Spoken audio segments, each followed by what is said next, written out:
مرتبہ سلمان نے کہا مولا ابھی علی کی موت نہیں آئی ہے، علی کی موت ابھی نہیں۔ ایک مرتبہ بی بی واپس گئی، پھر وہ منزل بھی آئی، کہ 19ویں کی شب آ گئی۔ 19ویں کی شب علی مضطرب ہے، پریشان ہے، کبھی بیت الشرف میں آتے ہیں، کبھی صحن خانہ میں جاتے ہیں، کبھی بیت الشرف میں آتے ہیں، کبھی صحن خانہ میں جاتے ہیں، ایک اضطراب کی حالت ہے، اور مہمان ہے اپنی چھوٹی بیٹی کے ام کلثوم کے۔ ایک مرتبہ بیٹی نے پوچھا بابا یہ اضطراب کیسا ہے؟ آپ کو جنگ خیبر میں، خندق میں، احد میں بڑے بڑے پہلوانوں کے سامنے جاتے ہوئے دیکھا، لیکن اتنا پریشان نہیں دیکھا۔ کہا اے ام کلثوم، بعض نظر کا سوال کیا، ارے ابھی تو میں جو جاتا تھا وہ میرا مالک نہیں تھا، آج علی کو اپنے مالک کے سامنے جانا، آج علی کو اس کے سامنے جانا ہے جو بادشاہوں کا بادشاہ ہے، جو سلطانوں کا سلطان ہے۔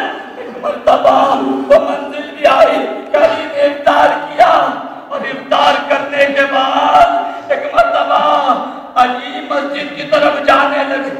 زینب ام کلثوم نے حسنین کو اٹھایا، اے بھیا بابا اکیلے جا رہے ہیں، رات سے بابا بہت پریشان ہیں، ذرا بابا کے ساتھ چلے جاؤ۔ ایک مرتبہ علی گھومے، اے حسنین آج تم لوگ مسجد میں نہیں جاؤ گے، آج مسجد میں نہیں، آج گھر میں نماز پڑھ لو۔ امام وقت کا حکم تھا، حسنین نے گھر میں نماز شروع کی۔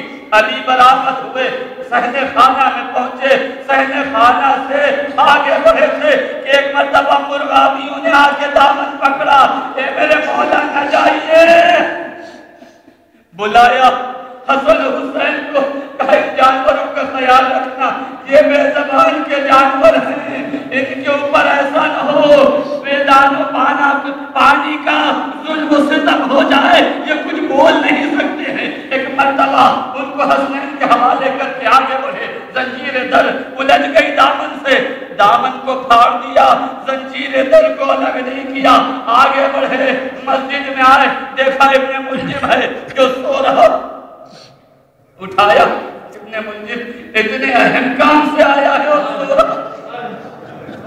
ابن ملجم اٹھا، علی نے گلدستہ اذان پہ جا کے اذان دینا شروع کی، اللہ اکبر اللہ اکبر، کوفے کی گلیوں